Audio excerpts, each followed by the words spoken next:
Bom, meu nome é Sandra Prudente Nogueira, eu sou médica veterinária, pós-graduada em nutrição. Vou falar um pouquinho sobre obesidade para vocês. Atualmente eu sou coordenadora da área técnica da Royal Canin da Grande São Paulo. A obesidade atualmente é uma doença muito comum em cães e gatos. Atualmente ela é considerada a doença nutricional mais frequente em cães e gatos. Ela tem um grande problema, por quê? Porque o animal que tem uma obesidade, assim como tanto o cão quanto o gato, o proprietário acha o animal bonitinho, porém a longo prazo esse animal pode ter algum problema, seja ele problemas dermatológicos, problemas osteoarticulares, problemas endócrinos, metabólicos, então a gente tem que tomar esse cuidado com esses animais. O que é obesidade? Ocorre um acúmulo excessivo de gordura no corpo desse animal. O que é considerado um acúmulo excessivo de gordura?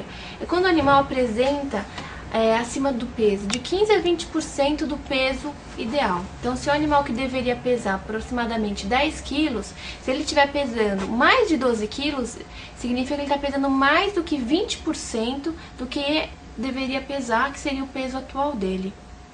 Isso acontece por quê? Quando o animal ele consome mais, ele ingere mais alimento, mais energia, mais caloria do que ele gasta. Então a gente tem que pensar que a atividade física é muito importante, o manejo alimentar é muito importante e temos diversos fatores que podem predispor esses animais a terem essas doenças.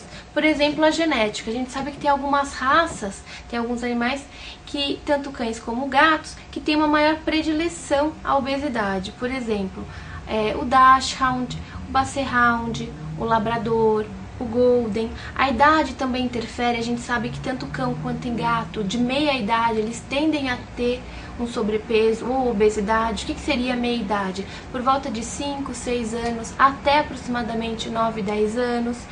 O sexo também influencia, já foi provado que em caso de cães, as fêmeas têm uma maior predisposição à obesidade do que macho, e em gatos tem alguns estudos que ainda não tem 100% de certeza, mas eles falam que os gatos machos têm mais tendência à obesidade do que as gatas.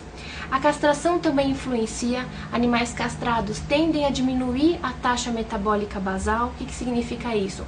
Ele precisa de uma quantidade menor de alimento, a taxa dele corporal é menor, então a gente não pode dar quantidade tão grande de alimento e geralmente se a gente parar para pensar, o que acontece com o animal castrado? O gato que é castrado, ele para de sair para procurar a fêmea, ele fica mais tempo dentro de casa, ele fica mais sedentário e a mesma coisa acontece com o cão. Então eles tendem a diminuir a atividade física e se eles tiverem comendo a quantidade que eles comiam anteriormente, eles também têm grandes chances de engordar. Algumas doenças metabólicas e endócrinas também podem predispor à obesidade, como a diabetes, hiperadrenocorticismo, hipotiroidismo. Fatores dietéticos também influenciam. A gente tem que lembrar que atualmente a gente tem um mercado repleto de dietas altamente calóricas, altamente palatáveis, o animal gosta. E aí o que o proprietário faz? Muitas vezes ele fica a maior parte do tempo fora de casa. Toda vez que ele chega em casa, ele gosta de ver seu animal comendo, então ele oferece às vezes várias vezes por dia muito alimento, ou petiscos. Muitas vezes não só petiscos para animais, mas também petiscos humanos, então pão, bolacha, biscoito, mortadela, presunto, então tudo isso pode também favorecer esse animal a apresentar uma obesidade. Estilo de vida, os proprietários estão cada vez mais sedentários, consequentemente os animais também, e lembrar que o proprietário ele tem uma dificuldade de admitir que o animal está obeso. Muitas vezes ele vê que o animal está acima do peso, mas ele acha que ele está bonitinho, ele está fofinho. E a gente tem que pensar que às vezes a obesidade pode ser prejudicial para o animal. Evitar que o animal suplique por alimento. Tem alguns proprietários que deixam o animal ficar suplicando, pedindo ao lado da mesa, na hora do almoço. Então, levanta, rola e toda hora dê um tipo de petisco. Isso também pode ser prejudicial para o animal. E crianças e idosos na casa, a gente tem que tomar esse cuidado também, já que a gente sabe que a criança às vezes come um biscoito, dá 2 para o cachorro, aí come mais 1, mais 2 para o cachorro. Então, e a gente tem que lembrar que tem fatores culturais. A gente acha o cachorrinho novinho ou o gatinho novinho gordinho um animal mais bonitinho. Tomar esse cuidado também. As alterações clínicas mais comuns que ocorrem são alterações dermatológicas, osteoarticulares, cardiorrespiratórias, problemas do sistema imune, urolitias e alterações reprodutivas. Então tudo isso pode influenciar que seu animal com obesidade ou sobrepeso venha a apresentar a curto ou às vezes até a médio ou longo prazo. Métodos de diagnóstico de obesidade. A gente sabe que muitas vezes a gente fala assim, mas como é que eu vou diagnosticar se meu animal está acima do peso ou se meu animal é considerado um animal obeso? O que a gente considera um animal com sobrepeso? Quando o animal apresenta-se até 15% acima do peso como ideal. Então, um animal de 10 quilos, se ele estiver pesando até 11,5 kg, a gente ainda considera um animal com sobrepeso. A partir do momento que ele está acima de 15% do peso que ele deveria estar com o peso normal, a gente já considera um animal obeso. Então, para isso, a gente tem algumas técnicas para diagnosticar a obesidade. Então, uma delas é o peso corporal. Como é feita? A gente pega o animal, a gente pesa o animal e através disso a gente sabe se o animal está no peso adequado, acima ou abaixo do peso. Porém, em algumas raças a gente tem essa dificuldade. Se a gente observar livros de raças ou até mesmo até mesmo na internet, se você for procurar padrão do labrador, às vezes ele vai falar assim, a fêmea ela pode pesar de 30 a 35 quilos, ou o macho pode pesar de 33 a 36 quilos.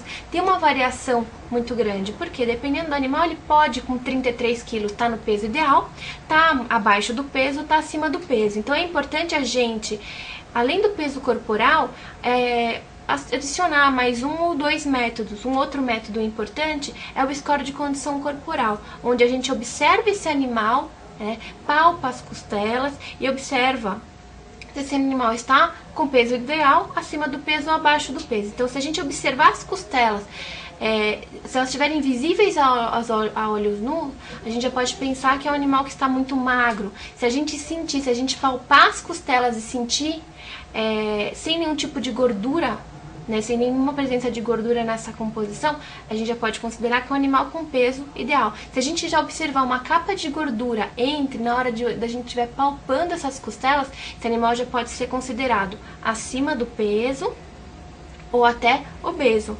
Temos outros tipos de diagnóstico, como medidas morfométricas, onde a gente utiliza a fita métrica para isso.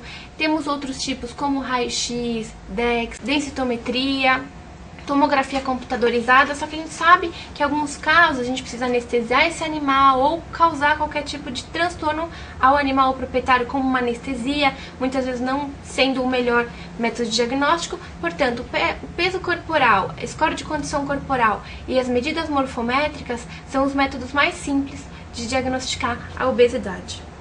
O tratamento da obesidade, ele deve incluir, primeira coisa, planejamento.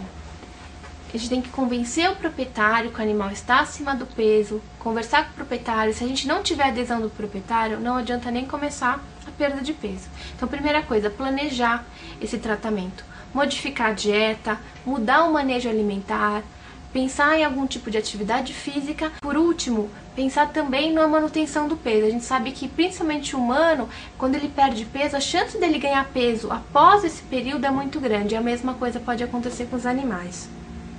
Então, a primeira etapa, a gente vai pensar, planejar, avaliar inicialmente como é que deve ser feito. Então, a gente vai pegar o peso desse animal, então é o peso atual do animal. A gente pode fazer uma restrição, que pode ser de 15 a 20% para chegar no peso meta. E é muito importante nessa fase ter um acompanhamento do médico veterinário. Por quê? Se o animal estiver perdendo mais do que ele precisa, ele não vai estar tendo uma perda de peso saudável. Então, se ele estiver perdendo mais do que 1 a 2% por semana do que ele deveria estar perdendo do peso dele, ele, além de perder gordura, ele também vai perder musculatura. E isso pode ser prejudicial tanto nessa fase como na fase de manutenção do peso.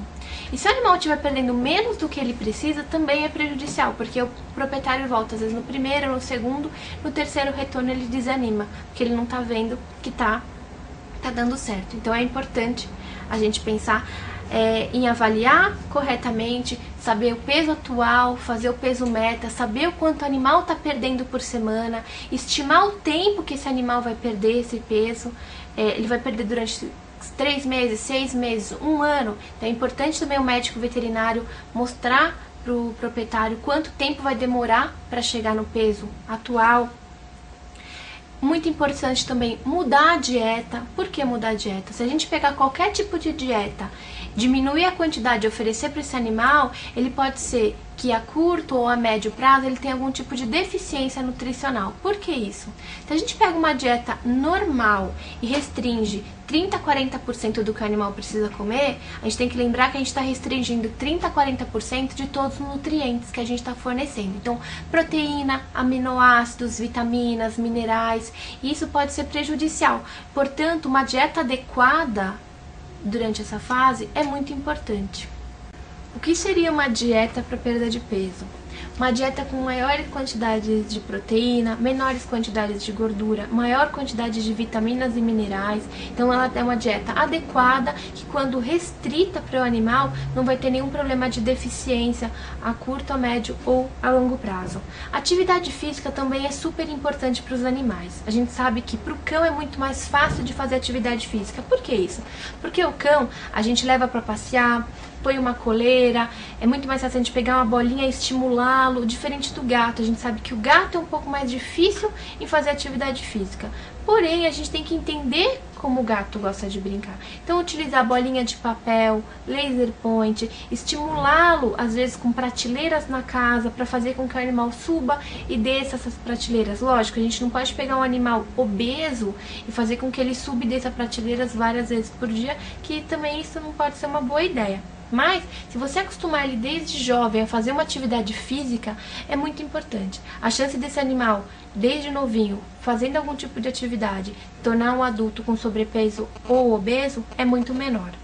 E a última etapa é a manutenção pós-tratamento, que é exatamente o que? A fase de manutenção do peso após a perda de peso. É uma fase muito importante, é uma fase que a gente pode pensar, é uma fase tão importante quanto a perda de peso, porque os animais tendem a ganhar peso nessa fase. Porque muitas vezes o proprietário chegou no peso ideal, ele já relaxa na quantidade de ração, volta a oferecer um número muito grande de petisco, esquece de fazer atividade física ou diminui a atividade física, e isso é muito importante. Então, a manutenção do peso, ela é tão importante quanto a perda de peso. Bom, qualquer dúvida, vocês podem entrar em contato. Meu e-mail é sandra.nogueira@royalcanin-gsp.com.br. Obrigada.